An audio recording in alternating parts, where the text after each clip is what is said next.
শোবেন, তাহলে খাওয়া দাওয়ার পরে রাধে রাধে। যদি সুস্থ থাকতে হয় তাহলে খাবারটা খাবার আগে একটা মন্ত্র বলতে হবে। অনং ব্রহ্মা রসং বিষ্ণু ভোক্তা দেব জনার্দন এবং ধাত্বা তথা জ্ঞাতা অন্ন দোষ ন লিপ্যতে। এই খাবার খাবেন, আপনার খাবার পেটের মধ্যে ডাইজেস্ট হবে, মন্ত্রের মতো কাজ করবে। আমরা অনেক সময় বলি এই ওষুধটা মন্ত্রের মতো কাজ করে, তাহলে মন্ত্রের একটা কাজ আছে।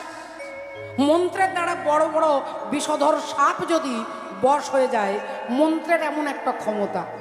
আপনি দিনের বেলায় খাবেন, ঘুমোবেন না মা, ডান দিকে ফিরে 16 বার নিঃশ্বাস নেবেন, শ্বাস প্রশ্বাস নেবেন। খাওয়ার পরে ডান দিকে 16 বার, সোজা হয়ে শোবেন 32 বার, নিঃশ্বাস প্রশ্বাস নেবেন। আর বাঁ দিকে ফিরে যখন শোবেন তখন 64 বার। গুনে গুনে দেখবেন। আর হরি বলে